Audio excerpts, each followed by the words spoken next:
Hello, Thomas. How's life going on your branch line? Well, that sounds pretty good. What is it that you want to ask me, Thomas? I'm honestly one of the engines who supports the idea of having a power plant. But it would be better if it wasn't there. As much as I enjoy working here, I don't think building it in such a populated place is a good idea. But I still try to keep a positive attitude despite it and keep telling myself that nothing bad will happen involving it. Unfortunately, the big engines just won't listen. They are just as stubborn as they were before, especially James. Speaking of which, what are you complaining about this time? No, wait, let me guess. The nuclear power plant. Well said, Thomas. James, have you forgotten about the time when you ran down the main line without a driver and fireman and I had to try and stop you? Thomas, don't bother wasting your breath. It's not worth it. It's fine. We'll be there. Don't pay attention to them, Thomas. They're just scared about what could happen if the power plant explodes, although I don't think you should have lashed out at James like that. I understand why you did it, though. The Fat Controller will probably talk to them about it. Now I should get going with my passenger train.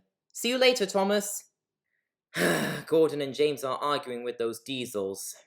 For goodness sake, Gordon and James, can you two stop being rude to Splatter and Dodge? Sir Topham Hatt and Henry are right. You two should leave before the situation gets worse than it already is. Me and Henry keep telling them to stop overreacting and being overly cautious, but they're just not listening to us. Even if Diesel 10 has returned, I would just ignore him if I was in your position. I saw the mutated trucks as well, and their faces look so unnerving. I'm coming with you, Henry. Are you coming as well, Thomas?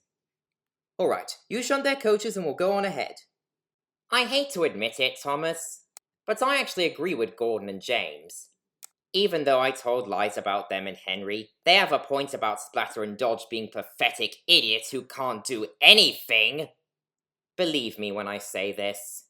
I had to hear them constantly chatting about anything and everything when I used to be on the mainland before and after my trial on your railway.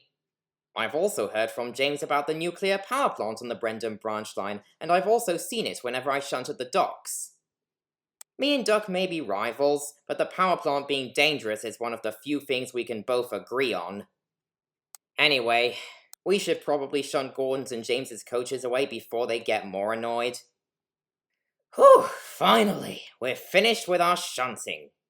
Need I remind you that I have learnt my lesson when I became a part of your railway?